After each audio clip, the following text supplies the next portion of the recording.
Dear children, in the previous class, I have explained you the various atomic models suggested by J.J. Thomson and Rutherford. We also studied that there were drawbacks in the Rutherford model. Niels Bohr tried to improve the Rutherford model. But before taking up the Niels Bohr's model, let me tell you that what historical development helped Niels Bohr to establish his atomic model. Maxwell established that the electromagnetic radiation has a dual nature, the wave nature and the particle nature. Let's see that. Light is a type of electromagnetic energy and it has a wave nature as well as the particle nature. The particle natures are known as the photons. Let's see the electromagnetic radiation. You can see the particle nature and the wave nature. Electromagnetic spectrum you can see on the slide. There are many regions in the electromagnetic radiation. They are known by different names. They all differ in the wavelength and the frequencies. The ultraviolet light, infrared, the radio waves, the visible region.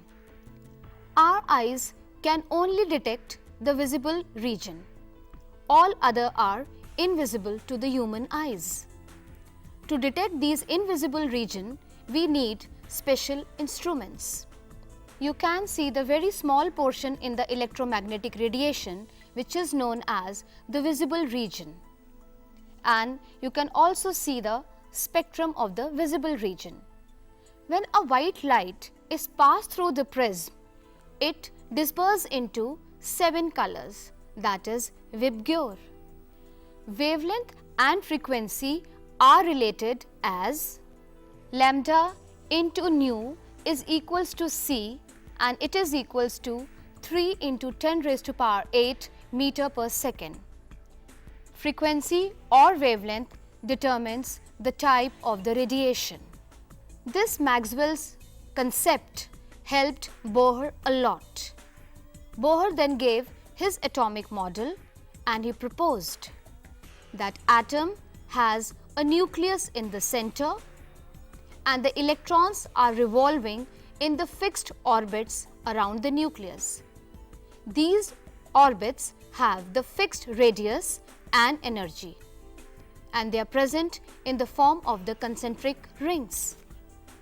He also suggested that when the electron is moving in the fixed orbit, there is no change in the energy. But when electron jumps from the lower energy level to the higher energy level, it absorbs energy. Or when an electron moves back from the higher energy level to the lower energy level, the energy is radiated or emitted. You can see the basic structure of an atom. Electron in an orbit and nucleus in the center. Nucleus is made up of neutrons and protons. Electron orbits. Bohr also suggested that there are certain fixed orbits. They have fixed energy and fixed radius. Here in this picture, you can very well see the concentric rings. These are Bohr orbits. Line spectra is only observed when electron jumps from the lower energy level to higher energy level or from the higher energy level to the lower energy level. Putting together the Bohr and the Rutherford model, now let's see the atomic model. In the center of an atom, a nucleus is drawn and the nucleus should have the protons and the neutrons as per the element. Then orbit is drawn around the nucleus. Here you can see the helium atom. 2 protons, 2 neutrons in the nucleus and the 2 electrons in the orbit. One more example, lithium. Atomic number of lithium is 3. That means it has 3 protons and 3 electrons. Just see its structure. In the nucleus, it has 3 protons and 4 neutrons, and there are 3 electrons. You can see that in the inner orbit there are 2 electrons, and in the outer orbit there is 1 electron. This picture shows you the KLMN shells in orbit. I am frequently using this word orbit. Orbits are the definite circular paths in which electrons are moving around the nucleus. This name was suggested by Bohr. An orbit proposed by Bohr is a circular path around the nucleus in which an electron moves. They have no real meaning and their existence can never be demonstrated experimentally. Dear children, but the latest concept is an orbital. Now why this orbital? Just like the Rutherford model, there were drawbacks in that. Similarly, there were drawbacks in the Niels Bohr model. Niels Bohr model successfully explained the stability of the hydrogen atom, and definitely it was an improvement over the Rutherford model.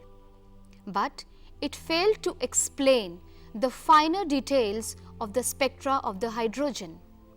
Also, it failed to explain the Zeeman effect and the Stark effect. That is why there is a splitting in the spectral lines in the electric field and the magnetic field. Bohr model only successfully explained the hydrogen atom and its structure. It failed to explain the spectrum of the other atoms. It also failed that how atoms combine to form molecules. It was all explained by quantum mechanical model of the atom. The quantum mechanical model of an atom suggested that there is nothing like orbit, there are orbitals. Now let us know what are orbitals. These are the regions around the nucleus where chances of finding the electron is maximum. There is no definite path like orbit. The scientists, they used to explain the atomic model like a solar system. Just like the planet is moving around the sun, similarly they thought that electrons are moving around the nucleus in the definite path. But quantum mechanical model suggested, no, there is no such definite path. There are regions where we can expect the electron to be its maximum, and these regions are known as orbitals. The orbitals having the same energy are called degenerate orbitals. There are orbitals which have same energy and they are known as degenerate orbitals. Node. There are regions where chances of finding an electron is almost nil. Such regions are known as node or the nodal surface. The total number of nodes is given by n-1. For example, the 2s orbital, the number of nodes will be 1. Now let me tell you the shapes of the various orbitals. The s orbital. The s orbital is spherically symmetrical. That means chances of finding the electron around the nucleus is equal in all the directions. The size of the 2s orbital is larger than the 1s orbital. The same way, the size of the 3s orbital is larger than the 2s orbital. I will discuss it later when I will explain the quantum numbers. P orbital. There are 3 types of p orbitals as per their orientations along x-axis, y-axis and z-axis.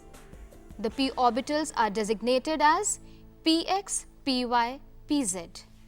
The p orbitals are dumbbell shaped. D orbitals. The d orbitals, there are 5 types. Again there are dumbbell shaped, but there are double dumbbells.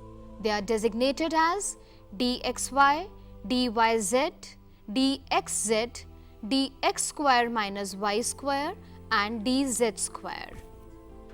you can see a very clear picture of the d orbitals. In first 3 d orbitals, you can see that the dumbbells are bisecting the respective x's. But in dx square minus y square and dz square orbitals, the dumbbells are along the axis. Specifically in dz square, you can see that it is just like the p orbital, but in the center there is a donut.